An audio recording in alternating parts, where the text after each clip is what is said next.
COVID-19 দুর্যোগময় সময়ে যে সমস্ত শিক্ষার্থীরা ঘরে বসে অনলাইনের ক্লাসগুলো উপভোগ করছো, তাদের প্রতি আন্তরিক শুভেচ্ছা ও অভিনন্দন। আমি একাদশ শ্রেণীর ইতিহাস নিয়ে আলোচনা করব। আজকের একাদশ শ্রেণীর ইতিহাস দ্বিতীয় পত্র নিয়ে তোমাদের সামনে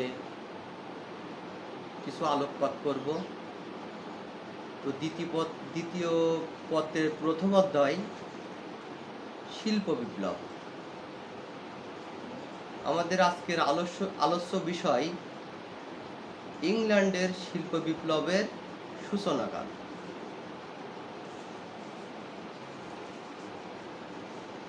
তো ইংল্যান্ডের কুটির শিল্প ধ্বংস হয়ে যখন কারখানা ভিত্তিক শিল্প গড়ে ওঠে, তাকে শিল্প বিপ্লবের সূচনাকাল বলা হয়। উন্নত বিশেষজ্ঞ রাষ্ট্র শিল্পের এই অবস্থাকে টক অফ বলে অভিহিত করেছেন। ইংল্যান্ডের শিল্পের ক্ষেত্রে সূচনাকাল বা টক অফ নিয়ে পণ্ডিতদের মধ্যে মতভেদ লক্ষ্য করা যায়। ঐতিহাসিক নেক শিল্প বিপ্লবের সূচনাকাল ধরেছেন 1540 থেকে 1640 খ্রিস্টাব্দ। তবে অধিকাংশ ঐতিহাসিক ও অর্থনীতিবিদ নেফের এ অভিমত সমর্থন করেন না।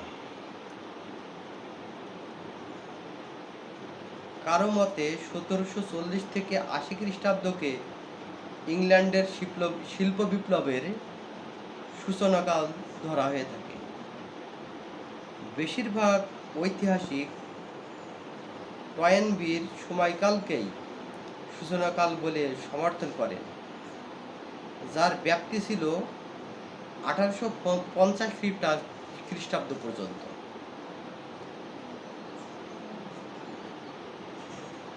তো শিল্প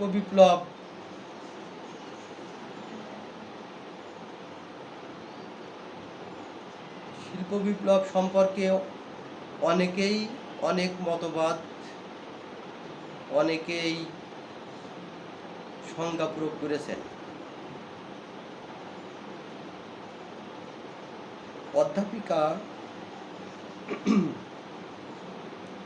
অধ্যাপিকা নলেজ আবার শিল্প বিপ্লবের সময় পরিধি ভিন্নভাবে উপস্থাপন করেছেন।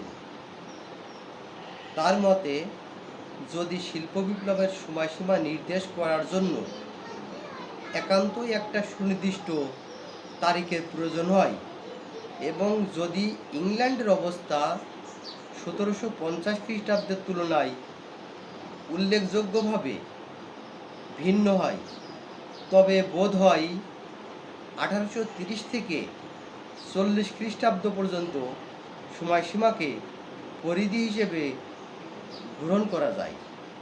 কাজেই আমরা যা আলোচনা করলাম সেই পরিপ্রেক্ষিতে বলা যায় যে সত্যিকার অর্থে শিল্প বিপ্লবের সময়সীমা একটি নির্দিষ্ট ছকে বেঁধে দেওয়া যায় না। শিল্প বিপ্লবের বেশ কিছু কারণ ছিল। তো অষ্টাদশ শতাব্দীর দ্বিতীয়ার্ধ থেকে শুরু করে ঊনবিংশ শতাব্দীর প্রথমার্ধ পর্যন্ত সময়ের মধ্যে ব্রিটেনে শিল্প বিপ্লব সংঘটিত হয়েছিল। অষ্টাদশ শতাব্দীর কৃষি আন্দোলনের ফলে ব্রিটেনের সম্পদের প্রাচুর্য ও পরিমাণের জন্য শিল্প বিপ্লব সংঘটিত হয়।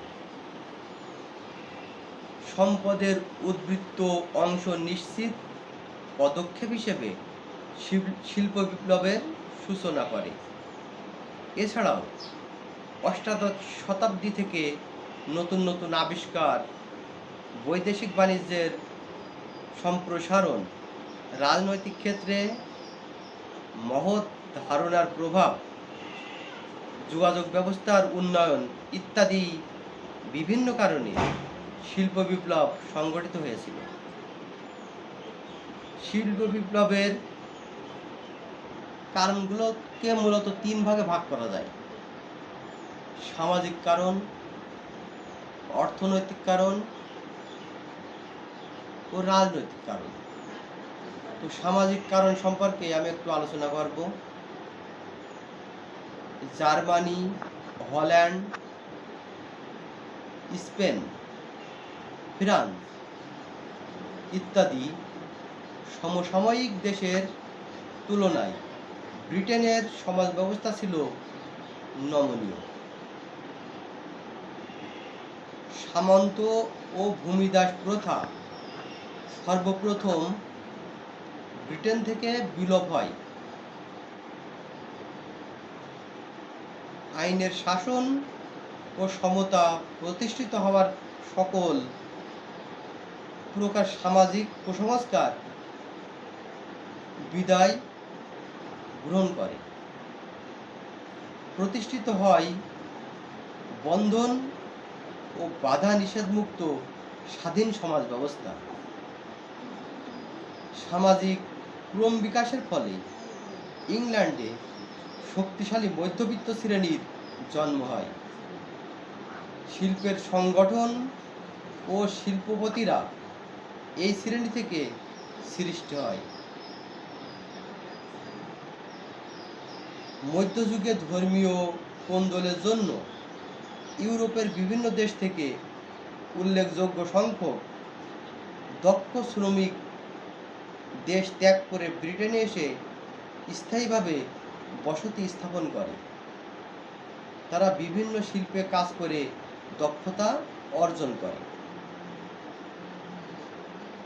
যন্ত্রপাতির কারখানা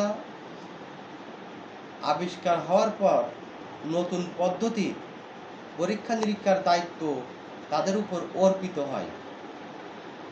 ফলে তাদের দ্বারা উৎপাদনে আধুনিক ও কারিগরি উন্নয়ন দ্রুত সম্ভব হয়। এই বৃদ্ধিপ্রাপ্ত লোকের জন্য অধিক খাদ্য, বস্ত্র, বাসস্থান ইত্যাদির প্রয়োজন হয়েছিল। এসব উদ্দেশ্য পূরণ করার লক্ষ্যে বিভিন্ন ধরনের শিল্প প্রতিষ্ঠার প্রয়োজন দেখা দেয়। তো এবার আসছে অর্থনৈতিক কারণ। ষোড়শ শতাব্দীর বেষ্টনীকরণ আন্দোলন অষ্টাদশ শতাব্দীতে অধিকতর জোরদার হয়ে ওঠে। ক্রমবর্ধিত জনসংখ্যার চাপে বাড়তি খাদ্যের চাহিদা পূরণ করাই ছিল এ আন্দোলনের অন্যতম প্রধান কারণ। এ আন্দোলনই ত্রয়োদশ ও চতুর্দশ শতাব্দীর প্রচলিত কৃষি ব্যবস্থার অবসান ঘটিয়ে আধুনিক উন্নত চাষাবাদের উন্মোচন করে, যা শিল্প বিপ্লবের সহায়ক শক্তি হিসেবে কাজ করে।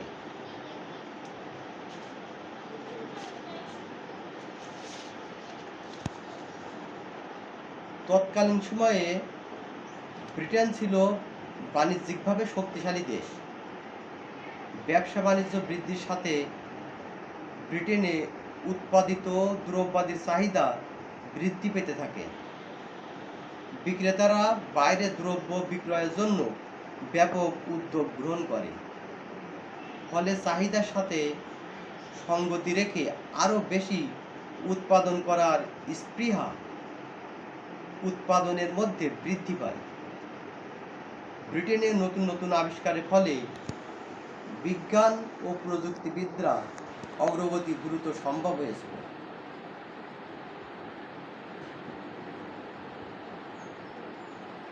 এবার আসছে রাজনৈতিক কারণ। শিল্প বিপ্লব সৃষ্টিতে রাজনৈতিক কারণেও বিদ্যমান ছিল।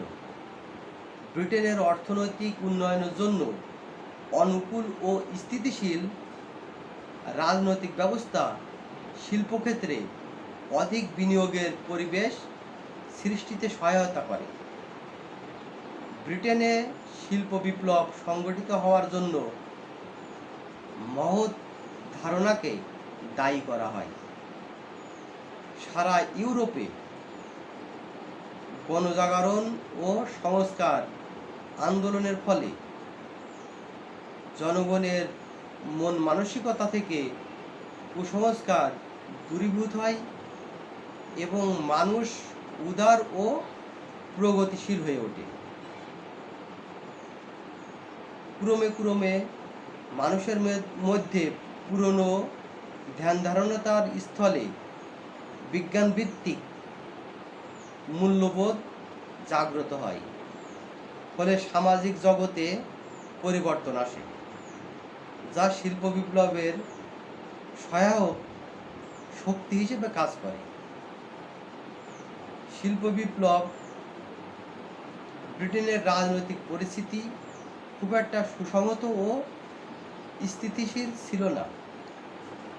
1668 খ্রিস্টাব্দের পর ব্রিটেনে একটি সুসংহত, স্থিতিশীল ও গ্রহণযোগ্য শাসনতন্ত্র প্রণয়ন করা হয়। বিশেষ করে ওয়ালপোল এর সংস্কার ও নীতিমালা ব্রিটেনের জাতীয় অগ্রগতির ক্ষেত্রে এক মৌলিক পরিবর্তন এনে দেয়। অর্থনৈতিক স্থিতিশীলতা রাজনৈতিক স্থিতিশীলতার সাথে যুক্ত হয়ে শিল্প উন্নয়নকে দ্রুত অগ্রসর করতে সহায়তা করে।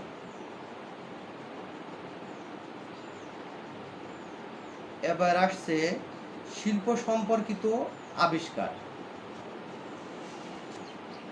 অষ্টাদশ শতকে কয়েকটি বৈজ্ঞানিক আবিষ্কারের ফলে শিল্প জগতে অভূতপূর্ব পরিবর্তন সাধিত হয়। বৈজ্ঞানিক আবিষ্কারের ফলে শিল্প উৎপাদন ব্যবস্থার অগ্রগতি ইংল্যান্ডের সীমা ছাড়িয়ে সমগ্র ইউরোপে এক নবযুগের সূচনা হয়েছিল। নতুন নতুন যন্ত্রপাতি আবিষ্কৃত হওয়ায় প্রযুক্তির ছোঁয়ায় উৎপাদনের পরিমাণ বহুগুণে বৃদ্ধি পায়। সর্বপ্রথম ইংল্যান্ডে বৈজ্ঞানিক যন্ত্রপাতির ব্যবহার শুরু হয়, শিল্প উৎপাদনে এক আমূল পরিবর্তন আসে। ক্রমে তা সমগ্র ইউরোপে বিস্তার লাভ করে। বৈজ্ঞানিক যন্ত্রপাতির ছোঁয়ায় ও প্রযুক্তির কল্যাণে এ পরিবর্তন সাধিত হয়েছিল বলে এ নতুন ধারণাকে বৈজ্ঞানিক বিপ্লবও বলা হয়।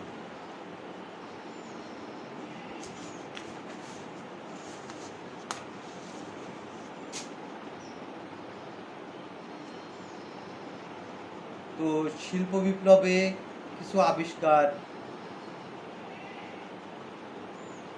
যেগুলো আবিষ্কার খুব গুরুত্বপূর্ণ সেই সম্পর্কে একটু বলা হচ্ছে। কলের মাকু ও স্পিনিং জেনি আবিষ্কার। 1733 খ্রিস্টাব্দে জন কে বা কলের মাকু অর্থাৎ তকলিযুক্ত চরকা আবিষ্কার করেন। ফলে একজন লোক একসঙ্গে অনেকগুলো মাকু চালনা করতে পারত। ইউরোপে বয়নশিল্প কেন্দ্রে সর্বপ্রথম বৈজ্ঞানিক আবিষ্কার সংঘটিত হয়। 1764 খ্রিস্টাব্দে ল্যাঙ্কাশায়ারের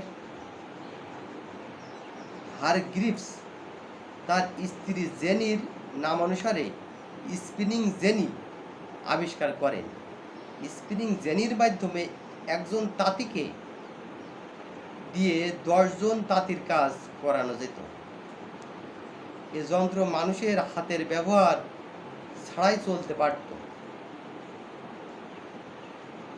আর একটা আছে ওয়াটার ফ্রেম আবিষ্কার। 1769 খ্রিস্টাব্দে রিচার্ড আর্করাইট ওয়াটার ফ্রেম আবিষ্কার করেন। পূর্বে শ্রমিকরা হাতের সাহায্যে সুতা কাটত, কিন্তু ওয়াটার ফ্রেম আবিষ্কৃত হওয়ায় জনশক্তির দ্বারা সুতা কাটার ব্যবস্থা আরও উন্নতি সাধিত হয়। তো ইংল্যান্ডের শিল্প বিপ্লব সম্পর্কে আমি বেশ আলোকপাত করলাম।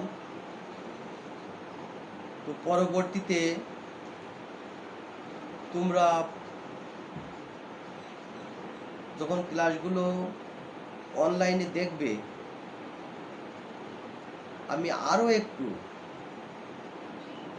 বিস্তারিত আলোচনা করার চেষ্টা করব। আজকে এ পর্যন্তই।